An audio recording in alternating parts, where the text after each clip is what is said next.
What is up, YouTube? My name is Eben, and if you like what you see today, go ahead and give that like button down there a tap. It could always use just a little more lovin'. And today, seeing as how we're smack dab in the middle of spring regionals, I'm going to bring us something I don't normally, which is I'm going to bring an expanded deck for us to take a look at, and it's going to be Zygarde EX. This guy just came out in a set and as a promo. We're running 3 copies of him, and what's cool about this guy is a number of things. He's got 190 HP. He looks a fair amount like Lucario EX, but his first attack can actually easily deal 40 damage for a single energy, which is more than Lucario does. His Cellstorm second attack, instead of drawing you cards, heals you 30, so it's a little bit of a letdown, but in some matchups can be pretty damaging, like Seismitoad doesn't particularly like you healing.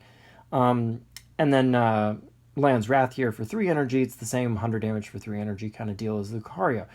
But what this guy has different, other than slightly more HP, is he also has access to his unique tool card, which allows him for 3 energy to kind of do a Devastate EX thing, where you pitch energies and you deal 200 damage. So that's kind of what we're focusing on here. That and his unique combination with Carbink Break. We're running 2 Carbink Breaks. This guy's got 110 HP, and for a single fighting energy, he deals 20 damage and gets to attach 2 energy from your discard pile to one of your fighting Pokemon. That's 2 energy. So basically, this guy can go get 2 strong energies and attach them to one of your fighting types. So this guy can power up your Zygarde EX quite easily and give him huge damage buffs as well by attaching those strongs. So we're definitely looking to like battle compress strong energies away and stuff like that. And adding to the just general throttling power that Carbink can exert on enemies, we also are running 2 of the common Carbink, as he's by far the better of the 2 Carbinks that came out in the recent set. His Safeguard is just like the old Safeguards. He takes no damage and he takes no effects from EX Pokemon that are attacking him. So he can be a really unfortunate wall for your opponents who are EX reliant. And when this guy goes to his break, of course, he retains that ability, which makes him pretty scary. And his 1 energy retreat means also that he can power up your Zygarde EX, and the next turn, just discard that 1 fighting that he had for his breaks attack and hit the bench. That's awesome. He powers up and he dodges out pretty reliably. I mean, yeah, he doesn't have free retreat, but obviously that'd be asking a little much. He'd be a little too good then, probably. And we're pairing our Zygarde EX with Crobat and family in order to rack up that damage to pick up those 1 and 2 turn KOs, which he's surprisingly good at doing. We're running just the 2 Crobats, and we're running 3 Golbats. And last but not least, we are running 4 Zubats. Now, obviously, you can run this Zubat if you want to modify this deck a little bit to take it into standard. It's not that big of a change. But in expanded, you're obviously going to want to run the free flight Zubat, as he can just retreat for free, and that makes your whole bat family always a good pivot if you need it.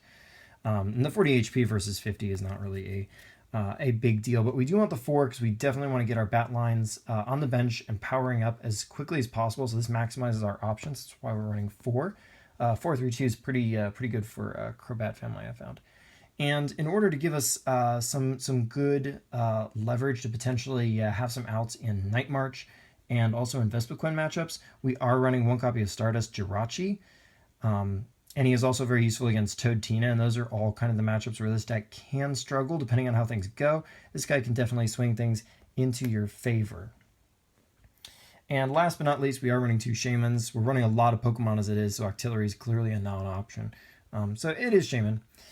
We don't have the DCEs for him to jump back into your hand too easily, but that's fine because he still retreats for 1 energy. So if we get stuck with him as the active or something, it's not too bad. Supporter-wise, we're running 3 Sycamores because it can ditch energies, and it's also just a great draw card.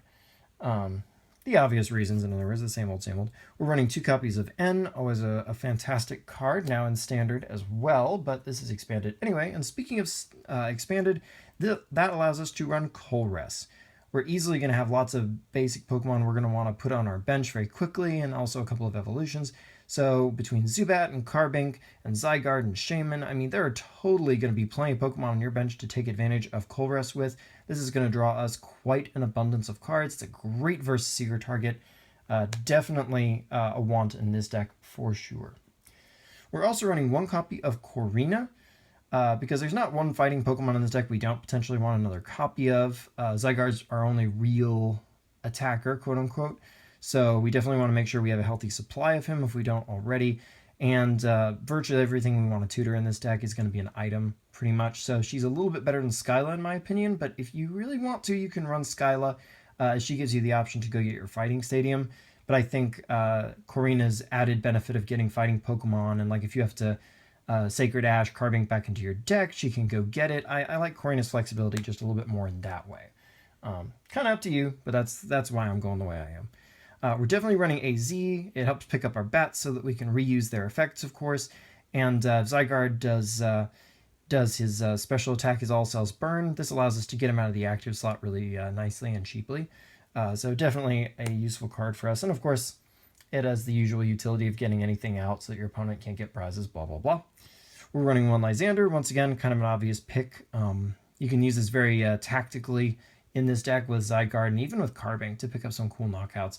And Jirachi likes it too, so always good, but especially useful for us, I think, in this deck. We are running one Hexmaniac since our main attacker is an EX. Obviously, we want the ability to punch through things like Safeguard, and this disables Vileplume. You know the drill by now. Same old, you know how it works. And we've got, as far as our items go, 4 Versus Seekers, because we're definitely trying to exploit utility in our supporters, as always. We've got 4 Ultra Balls, bury those energies for Carbink, and definitely help us set up and go get bats and stuff like that. And the reason we run 4 is because they won't let us run more than 4. And that is completely true. I'd run more than 4 if I could. We've got 2 Battle Compressors, because we want to compress some strong energies early, but of course we can also compress supporters we might need, especially if we don't start with a supporter, but we have like a Versus Seeker. Definitely a very useful card in here. Great Korrina target on the first few turns. We're running 3 Super Scoop Ups. I'm running 3 instead of 4 just so we can make room for some of the other utility in this deck. I feel like it's useful. You can squeeze in a 4th somewhere if you want, but I think 3 is quite enough because we do have AZ, who's a little more reliable anyway. So we are running the 3 Super Scoop Ups because they're basically just for the Crobats. And we are running the 2 Trainer's Mail. I really wanted to kind of squeeze in maybe another to kind of up our consistency because there are a lot of things like we got a high Pokemon count. We're running 10 energy. I do want to kind of keep our card flow coming, but 2 is all I could manage to get in, and I do feel like it's really worth it to run these. Just the ability to dig for something that says draw cards or any particular utility cards you want. I feel like that's pretty important. We're running 3 Fighting Stadium because this definitely gives Zygarde a boost, and it doesn't hurt for Carbink to deal extra damage either. And then, of course, you can counter other people's stadiums with it, but it's mostly for Zygarde's damage. So definitely worth having around. And our tools, we're running 1 Power Memory. That's really it, because Zygarde, especially with the bats, can actually pick up a lot of one-hit KOs without this card's use. So basically, it's something that just kind of sits in our deck, and we don't run multiple, so it doesn't kind of get in our way. And when we really need it, we can like via Seeker Korrina or just play the card we've been holding from our hand onto Zygarde, and then we can take advantage of our All Cells Burn. It's not something you want to do every turn, as discarding 3 energy, even with Carbink around, can create a lot of problems for us. But when the time is right, you can definitely just go boop, blam, 200 damage, and pick an easy knockout on lots of things. And because of all the boosts with strong energies and stuff like that in the stadium, Power Memory, giving us the All Cells Burn, basically we're even knocking out Megas and Wailords with this. So really, really powerful card for us, but definitely an option rather than something we want to do all the time. And our other tool, since we are in Expanded after all, is going to be Rock Guard.